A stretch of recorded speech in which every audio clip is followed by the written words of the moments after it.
Esta semana Pedro Mexia declara-se um dividido em dois para comentar o Bloco e adjacências. João Miguel Tavares confessa que já tem saudades da Troika e Ricardo Araújo Pereira sente-se referendário. Está reunido o Governo Sombra.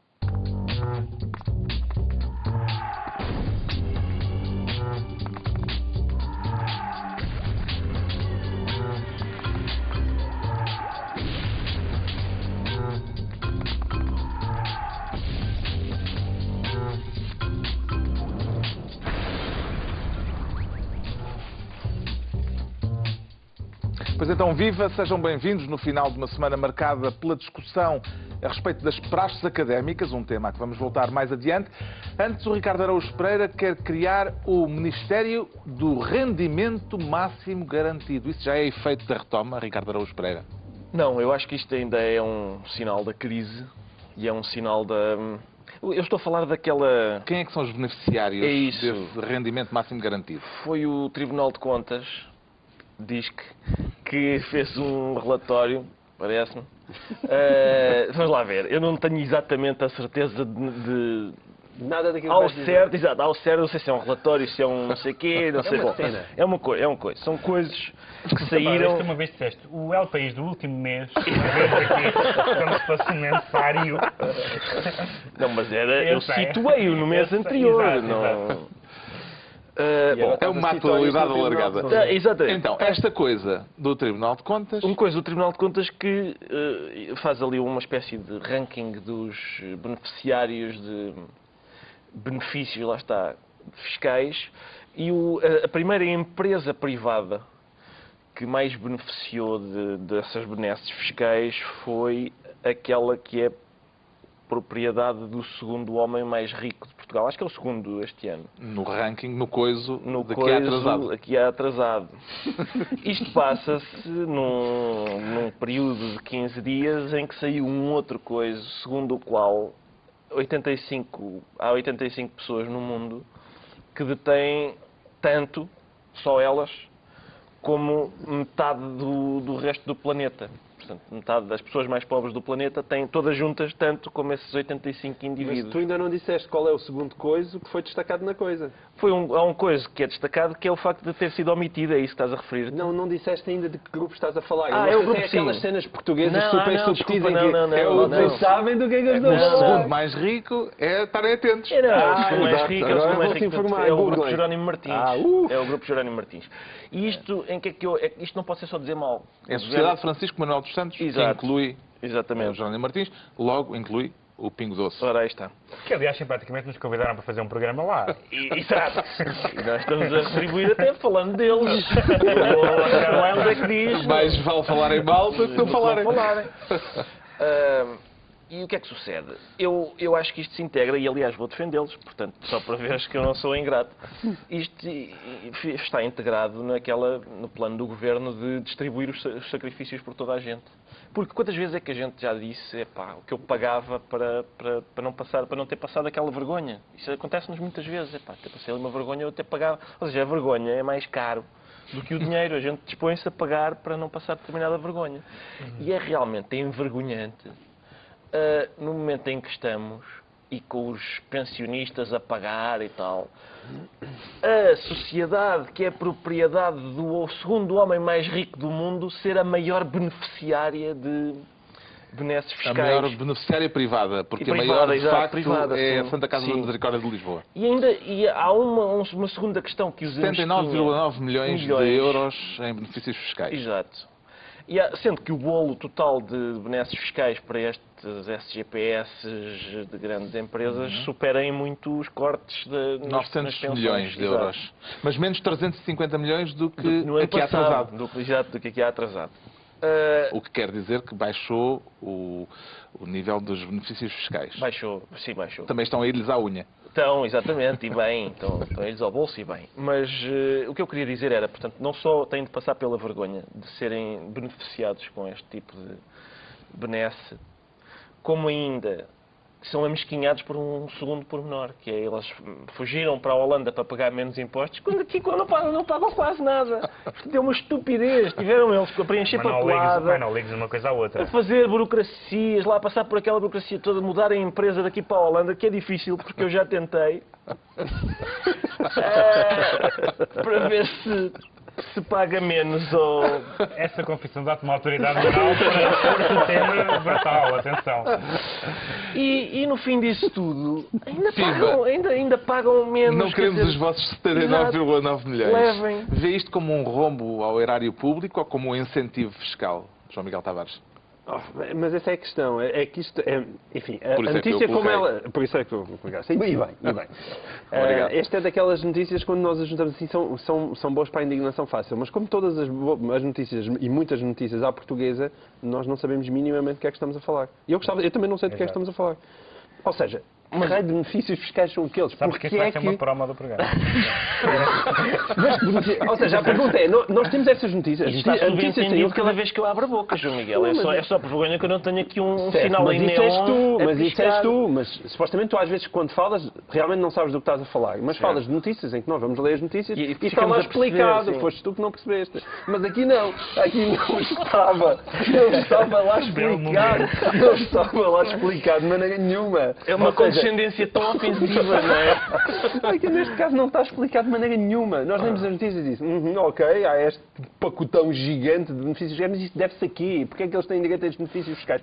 Porque os benefícios fiscais das duas uma. Ou eles existem e são para ser aproveitados, ou então não deviam existir e retirem-nos.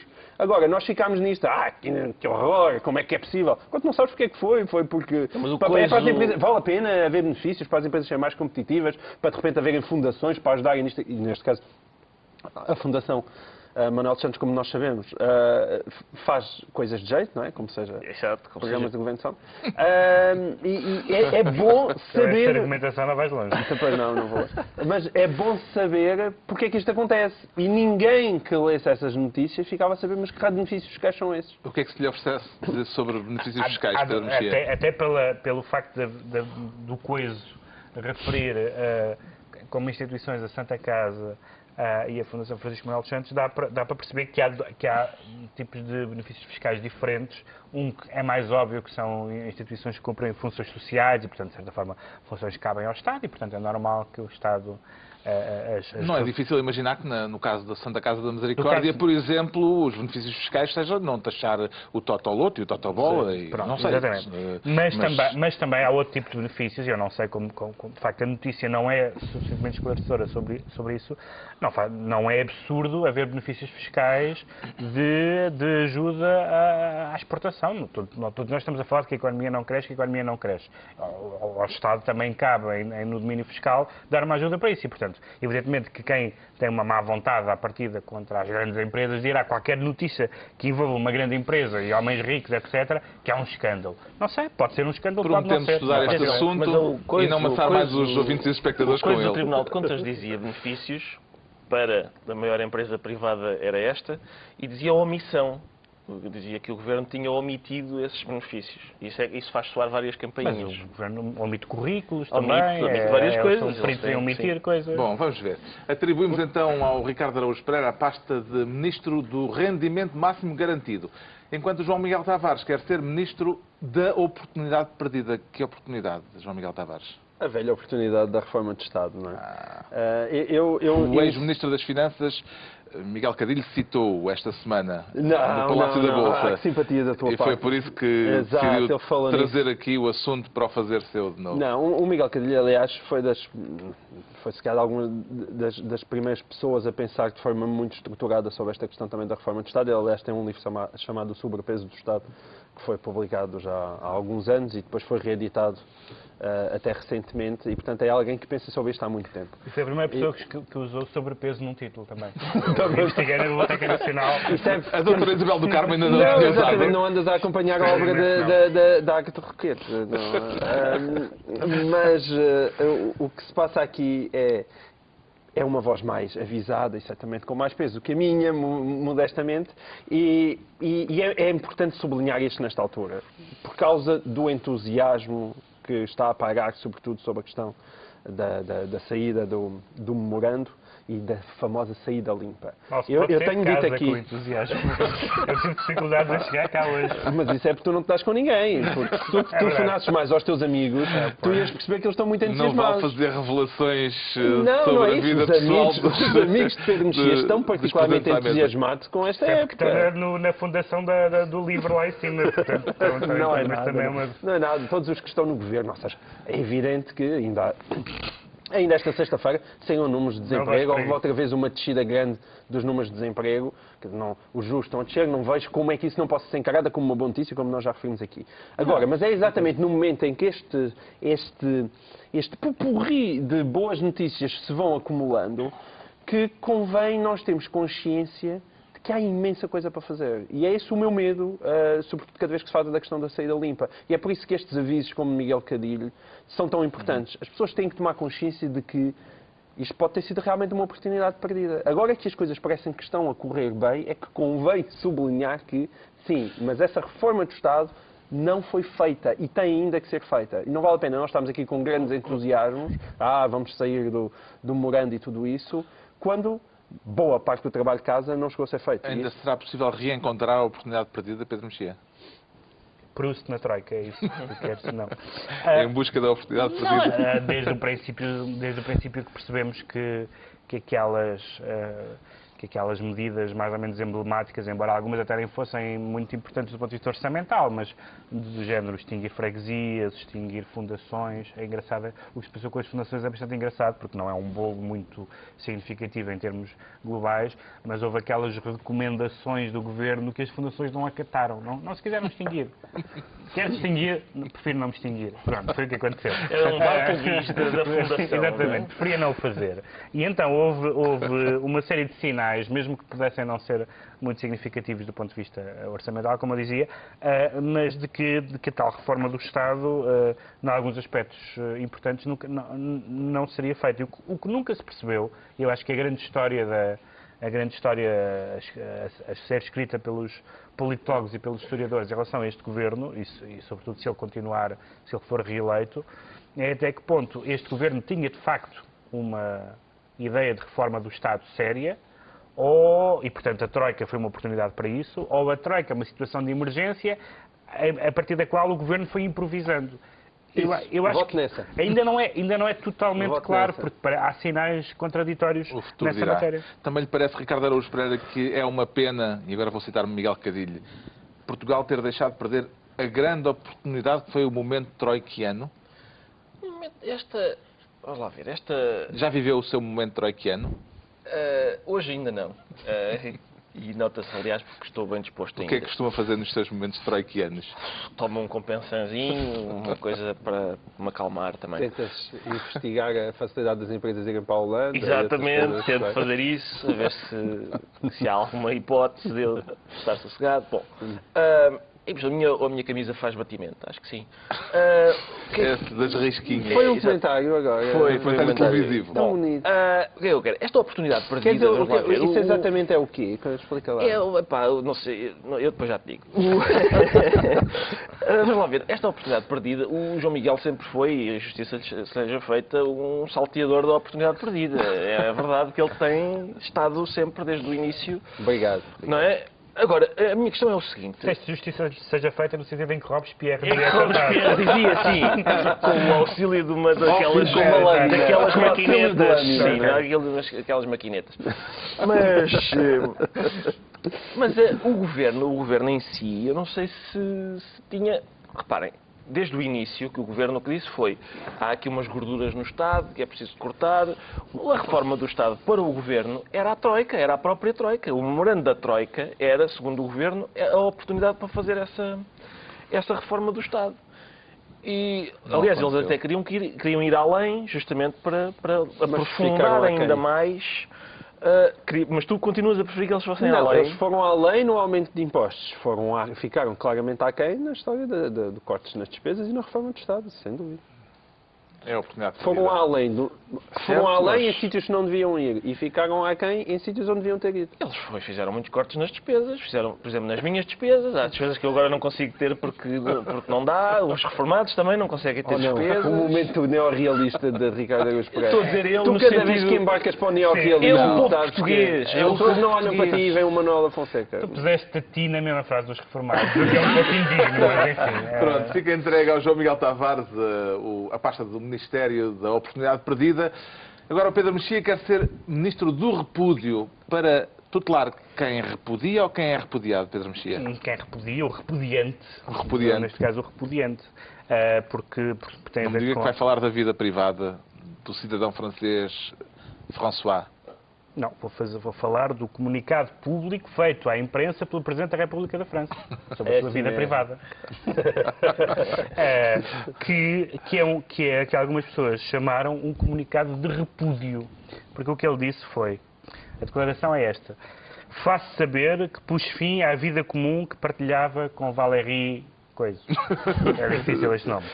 Valéry. Pronto. E Valéry. ele disse que falava a título pessoal, mas que, portanto, o Presidente da República A título pessoal fez o fez o comunicado comunicado oficial. a título pessoal, dizendo que não falava da sua vida privada. Isto, do ponto de vista hermenêutico, não Isso sei, até pode provocar um Às curto-circuito. tantas ainda vais admitir pensarmos que esta muito. coisa de separar vida pública e vida privada não é muito fácil.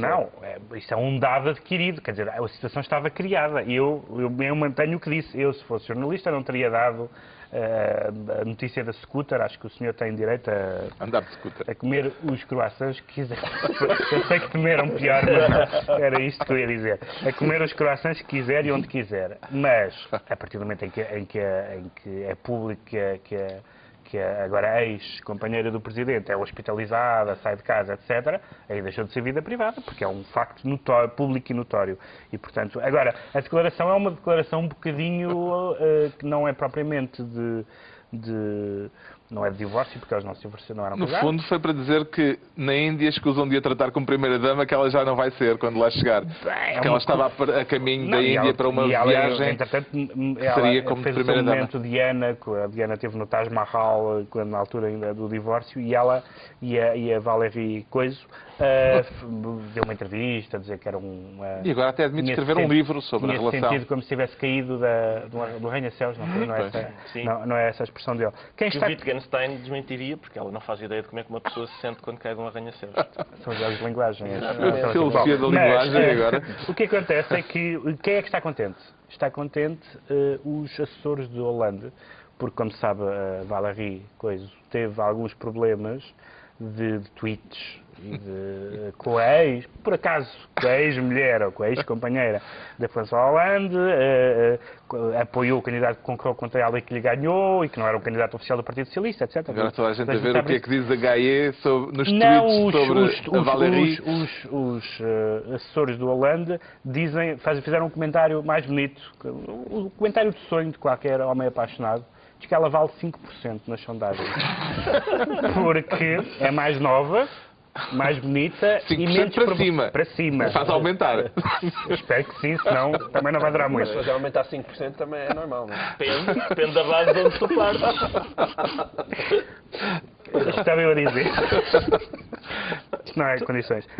Estava a dizer que eles acharam muito bem porque ela é mais nova, mais simpática, segundo os assessores, e segundo eles, só o facto de ele ter uma nova companheira vale 5% e ele precisa de qualquer pontozinho extra, porque a popularidade dele anda muito por baixo. Pois, com a popularidade tão em baixo que ele tem, neste momento, só mesmo a poligamia é que Devo pode dizer que isto salvá-lo. foi a vitória póstuma uma triste vitória, a vitória póstuma de Sarkozy, porque é a prova de que, depois de Sarkozy, tivemos o ex-futuro Presidente da República Francesa, Strauss-Kahn, embora com contornos um bocadinho mais problemáticos, naturalmente, mas parece que, neste momento, a vida privada dos políticos franceses, ao contrário do que aconteceu durante décadas, toda a gente sabe que Giscard, Chirac, Mitterrand comia os seus croissants à vontade.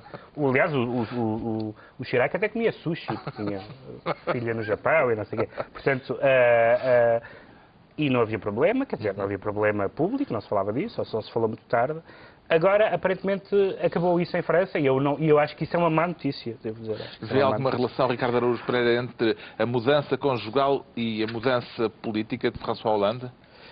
Pelos vistos existe. Ele pôs a social-democracia na gaveta. Pôs, sim. E é possível Tantas que essa... coisas sim, que sugerem. é possível que essa gaveta agora nas partilhas fique com a ex-mulher e ele nunca mais veja a social-democracia na vida. Mas é possível que haja essa ligação até por aquilo que o Pedro disse, que esta nova namorada vale mais 5%. Eu acho que se ele trocar de carro tem a eleição mais ou menos controlada. Mas aquilo que o Pedro estava a dizer é muito engraçado. Aquela questão de fazer um comunicado público parece dizer que não se refere à vida privada, estando na verdade a fazê-lo. Eu gosto muito desse tipo de declaração. Quando uma pessoa diz, eu não gosto de falar de mim.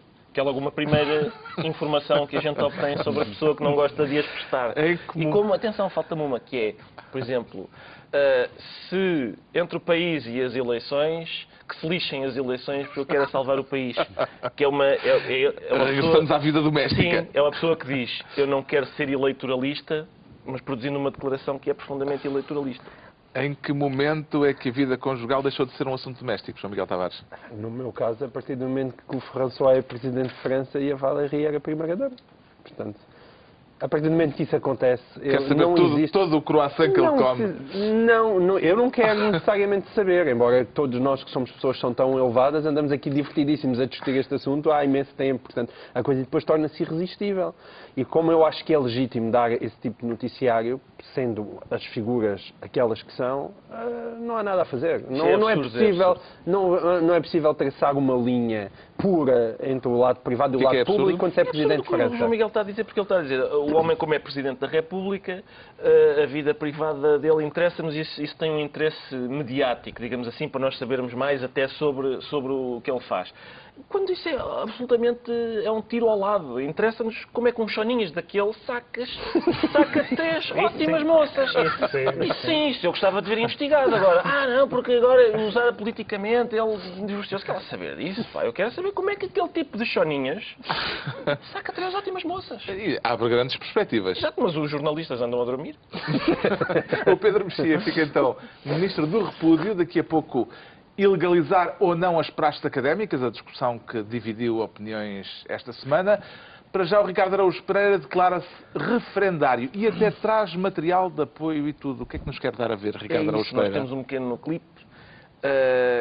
Clipe? Exatamente.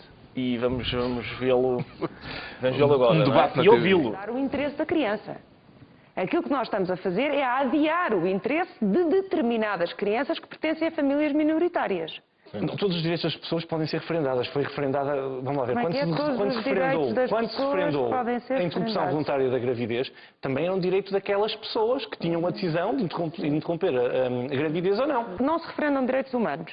Esse é um e o contrassenso. paradigma está no Tribunal Europeu dos Direitos Humanos. Eu estou aqui, mulher, a debater consigo, deputada eleita, e posso votar porque não houve referendo. Eu posso casar com um negro porque não houve referendo em relação a casamentos interraciais. Não vale. A deputada Isabel Moreira, como se viu, tomou nota da proposta do deputado J. Hugo Soares. O Ricardo Araújo Pereira também anotou aquela ideia? Não, eu confio nos apontamentos deste debate. Da deputada Isabel Moreira. Na universidade sempre foi assim. Eu não tomo nota de nada, mas depois peço a uma colega. A uma colega, exatamente. E como a doutora Isabel Moreira apontou... Acha que ela também sublinha com cores? Sim, com fluorescente. As meninas fazem sempre logo a papinha toda feita de cor-de-rosa e tal. Mas eu gostei muito dela dizer como é que é, todos os direitos das pessoas podem ser referendados. Eu gostei muito daquele gesto de anotar a pérola de sabedoria que estava a ser expendida. Porque não concorda com ela. Não, exato. Com ela, a pérola de sabedoria. Exato, com a pérola de sabedoria, mas eu não sei se o próprio... Quer dizer, as sondagens da Pitagórica, nós já aqui temos encarado as sondagens da Pitagórica com alguma leveza. O certo é que esta semana a Pitagórica realizou uma sondagem segundo a qual o povo português... E em que jornal é que tinha publicado? No jornal. O povo português não deseja... não quer o referendo à coadoção. E, portanto, talvez seja importante referendar a existência de referendo antes de partir para este referendo que o Soares... E vai ser referendado por 13 pessoas. Já vai ser referendado por 13 Exatamente. pessoas. E o Presidente da República, esta semana, mandou para o Tribunal Constitucional a ideia do referendo, aprovada pelo PSD, e apenas pelo PSD na Assembleia da República. Fez bem, Pedro Mexia? Fez bem, porque, por um lado, há uma dúvida constitucional sobre se são ou não duas perguntas diferentes. Se forem duas perguntas diferentes, não é constitucional o referendo, ou seja, se a segunda pergunta decorre da primeira ou se é uma pergunta de natureza diferente. Ponto número 1. Ponto número 2 é que a segunda pergunta, que diz respeito à adoção plena por casais do mesmo sexo, não está ligada a nenhum processo legislativo que esteja a decorrer e, portanto, parece extemporânea. Mas eu queria voltar um bocadinho à questão da... Portanto, fez bem o Presidente e é provável que as perguntas chumbem, ou que a formulação das perguntas chumbe. Porque me parece que houve em relação ao que disse Hugo Soares, a formulação como ele apresentou está mal apresentada e a refutação que em geral houve também me parece que está mal feita. Porque... Portanto, vamos recentrar o debate. Não, só por uma razão simples. Dizer que todos os direitos são referendáveis não faz sentido. Mas não faz sentido dizer que os direitos humanos não são referendáveis. Se há matéria que é típica de referendo em todos os países, em Portugal já houve um deles, em vários países já houve os dois, são referendos ao aborto e à pena de morte. São matérias típicas de referendo. Ora, tanto o aborto como a pena de morte implicam direitos fundamentais. Está-se a discutir direitos fundamentais e, portanto, pode-se dizer, mas não devia estar, não se deviam sequer referendar esses assuntos. Isso é outra discussão e eu admito. Mas a verdade é que esses são dois casos típicos em que se submete a referendo a questões sobre a vida humana. Pelo menos num caso claramente a vida humana e noutro caso há uma parte que diz que é a vida humana e outra parte diz que não é isso que se trata. Agora, o que é verdade e a formulação diferente é dizer que referendar pelas maiorias os direitos das minorias. Isso eu concordo que essa formulação é muito mais melindrosa, não faz sentido e aí percebe-se que em termos de defesa das minorias que se tenha algum cuidado com isso. Agora, referendo aos direitos humanos, goste ou não se goste, referendo, a partir do momento em que se referenda a pena de morte, e houve dezenas de referendos à pena de morte nos Estados Unidos e não só, o referendo dos direitos fundamentais é o referendo que existe, não é um absurdo jurídico. Não é um absurdo jurídico. Será um cavalo de batalha do PSD ainda ou já se tornou um imbróglio e um embaraço político, João Miguel Tavares? Um cavalo de batalha excessivamente generoso da tua parte. Isto é para um burro de batalha, no máximo uma mula de batalha. Cavalo não chega a ser, porque isto é uma coisa tão idiota. E eu espero que seja de facto um embaraço e continue a ser. Eu espero que o Tribunal Constitucional embarace isto e depois, se for preciso, Cavaco Silva volta a embaraçar e acabem todos embaraçados. Mas o que eu gostava de pedir era uma análise sobre como é que no PSD isto estará a ser encarado.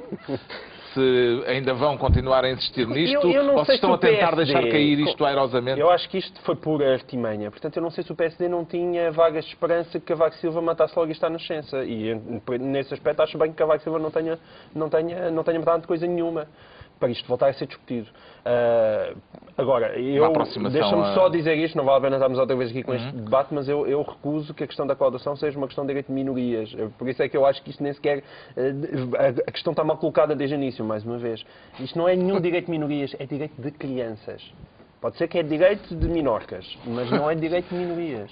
Porque isto tem a ver com as crianças. As crianças não em Portugal são uma minoria. Sabemos que temos um problema de natalidade um problema bastante grave de natalidade. Já sabemos as razões para o estado de espírito referendário do Ricardo Araújo Pereira. Quanto ao Pedro Mexia, sente-se dividido em dois. Temos, portanto, unidade e diversidade em Pedro Mexia. Sim, é o que me une a Fernando Pessoa, de facto.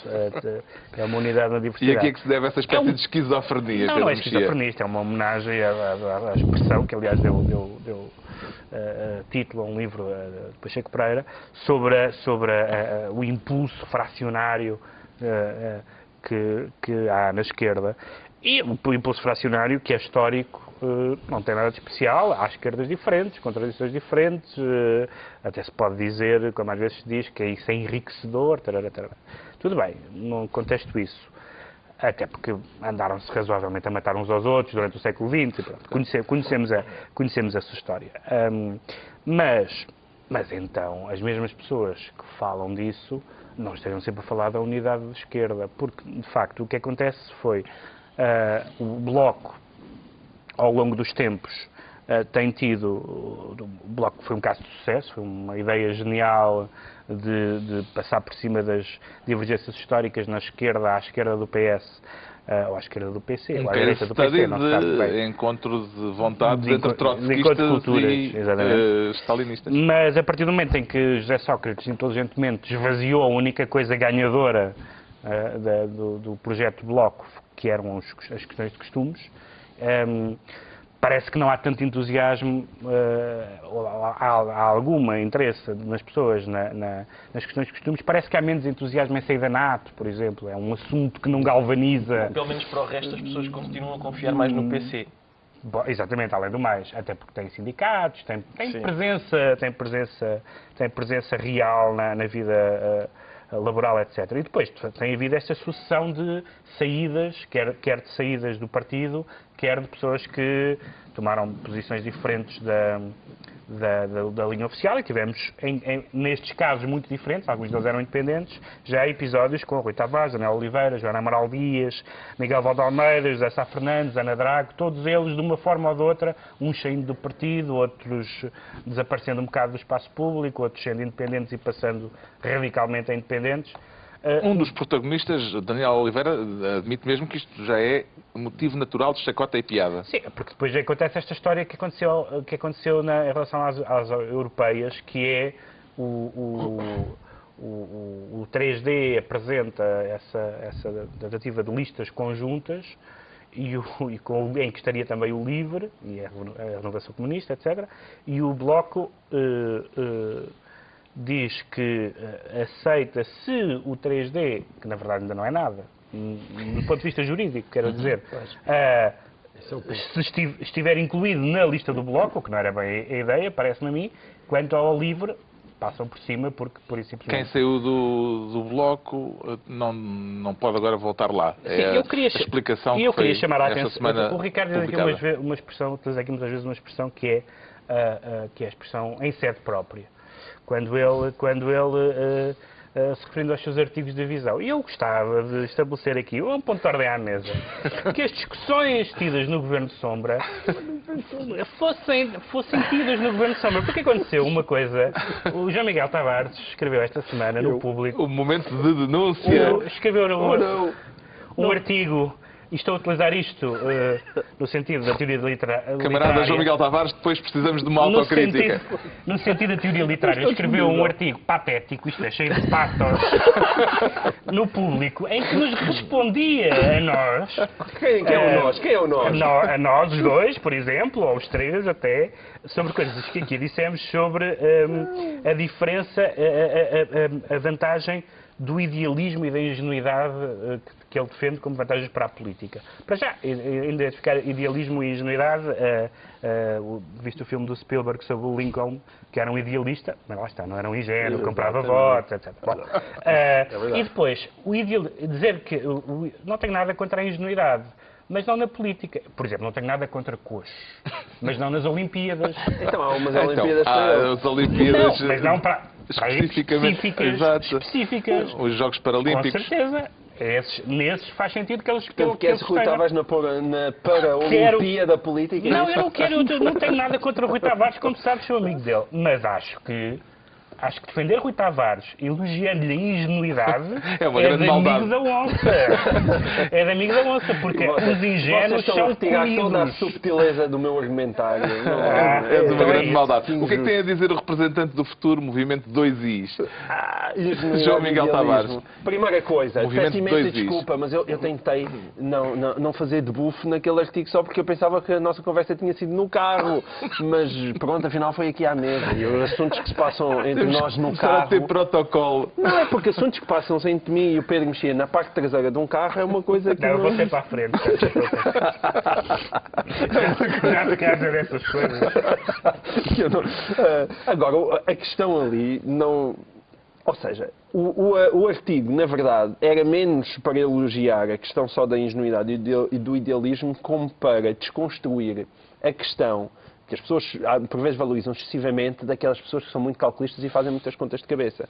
Nomeadamente aqui, mais de desvalorizar, sobretudo aquela investida de Daniel Oliveira como um movimento 3D, que foi, como um manifesto 3D, que foi supostamente no início tratada como um grande golpe. Que esperto, lá chegou este e já entalou o outro. Mais uma vez tu fazes uma identificação falsa, é que as pessoas calculistas não fazem contas de cabeça. Vou-te dar um exemplo. António Costa, calculista, avançou para a liderança do PS e depois à última hora fez contas e disse... Não avançou. Avançou, anunciou em Câmara. Não chegou bem a avançar. Desculpa lá. Sim. E depois fez contas de cabeça, mas à última hora. Mas eu acho que é um contrário disso. Eu acho que muitas vezes, isso, como os Vitorinos ou os Costas desta vida, eu acho que há pessoas que realmente ficam tão hesitantes. É agora, não é agora? O que é que a gente está a fazer? Qual é que é a melhor maneira mais inteligente e tal? E fazem realmente uns esquemas absolutamente extraordinários para fazer isto ou aquilo, quando muitas vezes nós precisamos realmente desse impulso inicial, ingênuo, se tu quiseres, de agora vou para a frente. Acho que a política se faz muito dessas coisas.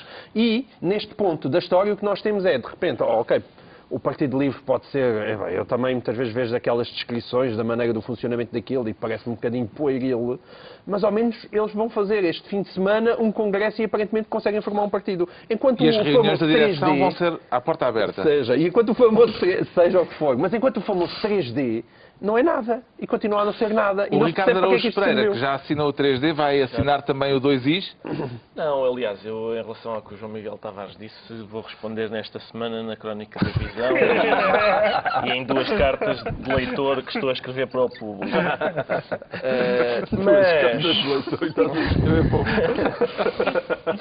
Mas, de facto, eu acho que, vamos lá ver. Como é que está a ver estas movimentações em curso? Foi um sonho na lindo esquerda. Que acabou, não é? Como diz José Mário Branco. Já não assinava, já não subscrevias. Não, eu continuo a subscrever, eu continuo com vontade que aquilo aconteça. Qual deles é que subscreve? Aquele que eu subscrevi, que é para ver se isto... O mais DP também? Vamos lá, não, mais DP não quero, obrigado. Não quero. O problema da esquerda, vamos lá ver, o problema da esquerda é, e foi o problema destas negociações para as europeias, que são umas eleições às quais ninguém liga. Isto é a taça da liga da política portuguesa. Não foi possível entenderem-se. E porquê? Porque esse é o drama. A esquerda entende-se naquilo que não interessa. Que é, entendem-se no diagnóstico que fazem do país, entendem-se, por exemplo, se calhar até na já aula se máquina entendem... bateram palmas em uníssono. Sim, eu acho que se entendem sobre tudo o que não interessa. Agora, sobre as questões verdadeiramente importantes, por exemplo, quem é que matou o Trotsky? Isso não há, continuam a não chegar a acordo sobre isso. E, portanto, é muito difícil haver uma alternativa. Por acaso está bem documentado. A gente continua a insistir que... Não estava lá nenhuma picareta. Caiu da parede. Picareta.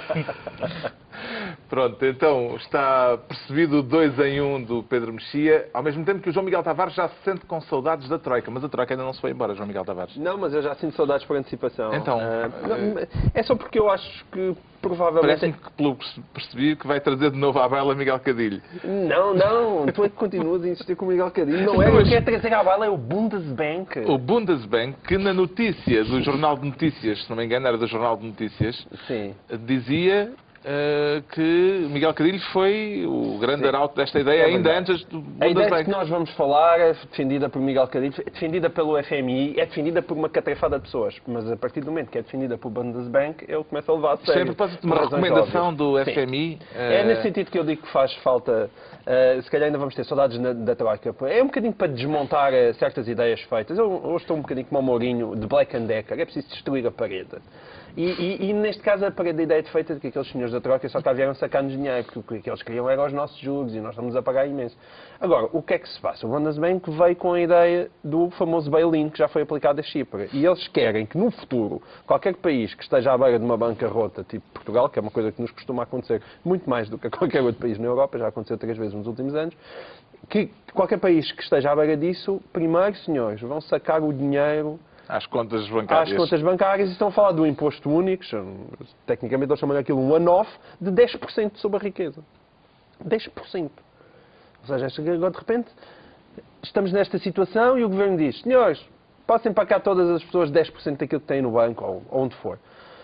É neste sentido. É bom que as pessoas estejam atentas àquilo que se passa lá fora. Porque nós andamos sempre aqui nesta gritaria com estes senhores que querem o nosso dinheirinho. Não, eles não querem estar metidos nisto. Para todas as pessoas? Não sabem. Ou proporcional, eles estão-se nas tintas. progressivo. Não, era o 10% flat. O que eles falavam era uma coisa de 10% flat. É progressivo só no sentido em que é 10% para todos e tu se tens mais, o teu 10% é mais do que quem tem menos. Mas é Está bem, mas 10% para todas as assim. pessoas. E é bom ter consciência. Quando se fala, troca, eles querem muito cá estar porque querem sacar o nosso dinheiro. Não querem. Eles não querem. Os homens não querem cá estar. Eles preferiam ter o dinheiro investido no outro lado. E, portanto, é só para Também estarmos parece que atentos isto e pode de ser olhos ainda abertos. pior do que o resgate de Pedro Mexia. Não sei, eu não faço ideia sequer se o resgate ou se... Porque nós estamos a ver estas entidades todas feitas de especialistas e que estão sempre com revisões em baixa, admissões de erros, etc. Eu não sei o suficiente para me pronunciar sobre isto, que é uma coisa que eu... Passamos que a palavra eu ao gostava de Ricardo dizer mais vezes. Pereira. Não, mas queria dizer uma coisa porque falaste no Miguel Cadilho. Eu pensei que nós íamos voltar às declarações dele e essa entrevista, porque ele fala em relação às preocupações do Estado português com os credores da dívida e ele fala, e esse é um aspecto que eu achei curioso da entrevista, com o nosso descaso por credores de título de dívida que são os pensionistas. Achei muito interessante a formulação, como ele pôs essa formulação de que parece que os pensionistas também terão sido contribuintes e, portanto, também são, de certa forma, credores de certas prestações. E eu achei engraçada essa formulação. A última coisa que eu queria dizer é que tenho lido algumas coisas e essa ideia não há uma saída limpa, aliás, como a anatomia nos ensina. Não há uma saída limpa. Não estou a ver o que pode ser uma saída limpa. Há umas mais dolorosas que outras, ou mais Messi não no sentido do jogador de futebol. Também, mas do pai dele sim. Sim, esse teve uma saída pouco Messi, airosa. se me consta. O Ricardo Araújo Pereira também vai ter saudades da Troika? Imensas. Eu, sobretudo, vamos lá ver, o Bundesbank é uma instituição meio sinistra. Isto do Bundesbank. É uma instituição sinistra que faz aqui uma tentativa patética de tornar mais agradável, Tem gatinhos e fazem, não é? incluindo Tem na sua gatinhos designação e a fazem. palavra Bundes, mas ainda assim não... Só para nos enganar. Sim, mas não o conseguindo, não tem nada de entusiasmante. Como a Bundestag, é tudo. É muita bunda. Sim, os alemães sabem mas não o conseguindo. Agora, estas declarações sobre virem rapar 10% da conta de toda a gente, pois já as pessoas têm que começar a fazer contas ao que têm e perceber se 10% do que têm é mais ou menos do que custa comprar um cofre. Se calhar é melhor para fugir ao Bundesbank. E depois isto significa que isto que nos tiveram a fazer nos últimos 2 ou 3 anos foi difícil demais. Preferíamos uma solução em que fosse mais fácil sacar. É isso que estas... Pronto, ficam anotadas as saudades da Troika, que o João Miguel Tavares já está a sentir por antecipação. Agora, as praxes académicas, brevemente, temos pouco tempo, e a discussão sobre se devem ou não ser proibidas. Como é que viu o debate nacional que se gerou em termos deste tema, Pedro Mexia?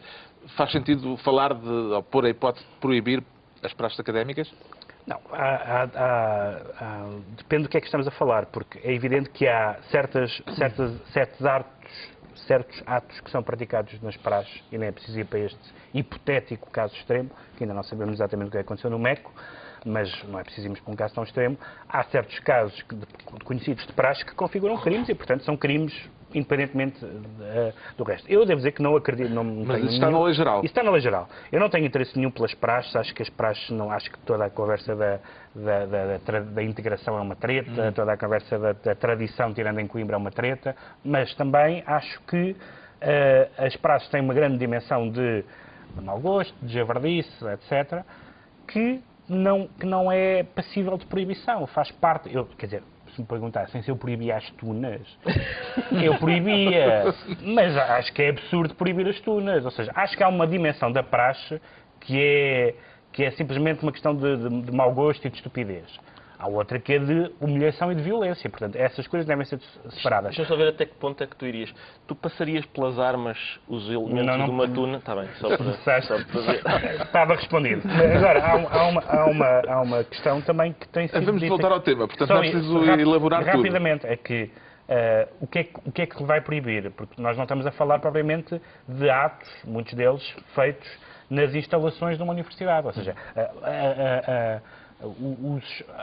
mal comparado, é um bocadinho a relação das presidências dos clubes, das direções dos clubes com as claques. Uma coisa é não apoiar, não incentivar, não deixar que... Outra coisa é dizer que isso não vai acontecer. E, portanto, se uma claque apedrejar um autocarro numa autoestrada, isso é culpa do clube. Se uma claque fizer se uma comissão de praxe, ou se os praxantes ou praxistas fizerem uma praxe violenta fora das instalações da universidade, em que medida é que a universidade proibir resolve isso? Não sei, duvido muito. Uma frase. Eu não sou a favor de proibições por dar cá aquela palhaça. As praxes da maior idiotice do mundo, acho que provavelmente nos recintos das universidades não deviam ter lugar. Agora, para dizer uma coisa não se pode ser feita, é preciso ser mais grave do que isto. Agora, devia haver uma carga negativa para toda a sociedade e para os paizinhos daquelas criancinhas tentar-lhes explicar que aquilo é uma estupidez. Nós devemos de voltar a este assunto, evidentemente, até porque ele está na ordem do dia, mas como é que propõem que sejam praxados os praxantes, Ricardo Araújo Pereira? Oh, Carlos, eu neste momento não sei, tenho muita dificuldade em discutir este tema, porque eu neste momento eu não sei o que é praxe, não sei o que é, porque a gente vê imagens na televisão, eu acompanhei vários debates esta semana, e a gente vê umas imagens na televisão de alunos todos besuntados com graxa, a simularem sexo com um poste de eletricidade. E volta para o estúdio e diz o representante da Associação Académica que lá está, isto não é praxe, isto não tem nada a ver com praxe, isto é uma má imitação da praxe. A gente ouve que uma miúda foi violada não sei onde, um miúdo morreu aqui há tempo, não sei o quê. Isto não é praxe, isto são más imitações da praxe. A gente vê um bando de miúdos vestidos de fralda na rua, a passear na rua e tal, e com a cabeça enfiada como é que se chama, no fontanário. Isto não é praxe. E portanto eu não... É como o comunismo, não é? Exatamente. É como o comunismo, não há em lado nenhum. E portanto eu preciso de que me deem exemplos daquela praxe que é verdadeiramente edificante e integradora do caloiro. Para eu agora, eu queria só dizer o seguinte, há 2 ou 3 discursos que eu não suporto, que é, o primeiro é o do no meu tempo, que é esta geração agora, não tem os valores que nós tínhamos antes e tal. No tio público fez essa coisa do no meu tempo, normalmente não resiste a uma leitura ainda que superficial da história. E, portanto, no tio público fez uma notícia sobre as pessoas a queixarem-se da praxe até ao século XVIII. E, portanto... O Dom João V dizia que fizeram uma violência ou humilhação, não sei qual era a palavra, sobre alunos, que lhes risquem os cursos. Exato. É? Bonito. E o próprio presidente da Lusófona deu uma entrevista proibir o mar. Soberba, sim, proibir o mar, ele diz, ninguém, quer dizer, as pessoas também morrem na estrada e ninguém proíbe as estradas. Há só aquela diferença pequena que é, a gente sabe que quando vai para a estrada, aquilo há máquinas potentes lá de um lado para o outro, eu não estava à espera de morrer na universidade. Sinceramente, eu não sabia que ir à universidade era perigoso. Já estamos em termos de decretos, o João Miguel Tavares decreta, temos pena. Decreto, temos pena. Temos pena, também se calhar voltaremos a este assunto, é por causa do Cinema Londres. Porque o Cinema Londres, ainda por cima é um cinema ao lado da minha casa, onde eu ia muitas vezes e tenho imensa pena que ele vá fechar e muito mais pena para dar lugar a uma loja indiferenciada, uma loja de artigos chineses, aparentemente que é o que vai acontecer. Agora, ele fechou porque as pessoas não vão lá. De repente, a Câmara Municipal de Lisboa, até por iniciativa do CDS, arranjar uma proposta que quer embargar as obras e depois pedir aos serviços jurídicos para encontrarem uma razão, parece-me extraordinário. Primeiro paguem e depois pensem listas abertas. Listas fechadas. Listas fechadas. Listas fechadas, porque é por causa desta medida anunciada pela Ministra da Justiça, da hipótese de haver uma lista de condenados por crimes, chamemos-lhe pedófilos genericamente, condenados por crimes de abuso de menores, e a Ministra falou da questão do acesso. Temos que discutir a questão do acesso. Ora, a única questão a discutir parece-me mesmo a questão do acesso, porque se é evidente para mim que essas listas têm que existir para as autoridades policiais, etc., a mim também me parece bastante evidente que ter essas listas publicadas em jornais e ter essas listas publicadas em sites abertos a todos vai significar simplesmente ameaças, cartas anónimas, vídeos partidos no vizinho do segundo andar e, no pior dos casos, já aconteceram alguns casos em países que tentaram isso, linchamentos. E, portanto, acho que é uma matéria que se tem que avançar com uma prudência extraordinária. Finalmente, o decreto do Ricardo Araújo Pereira, abolir no Código Penal. Exato, eu gostava que abolir passasse a fazer parte do Código Penal porque, por causa do que aconteceu esta semana, o PCP apresentou uma proposta para repor os feriados que tinham sido roubados às pessoas e as bancadas da maioria tiveram um prurido semântico, a palavra roubados. Portanto, as pessoas eu gosto de, quando isto acontece, quando ir ao bolso das pessoas, rapar dinheiro, não aleija muito. Agora, uma palavra, isso magoa. E então, eu lembro uma vez, assaltaram-me roubaram o autorrádio e o homem foi apanhado em flagrante e chegou a polícia e ele disse, não, eu aboli este autorrádio. E, portanto, é preciso que a partir de agora abolir... no Código Penal. Está concluída mais uma análise semanal, 2 a 8 dias, à hora do costume, aqui, no sítio do costume. Novo Governo de Sombra, Pedro Mexia, João Miguel Tavares e Ricardo Araújo Pereira.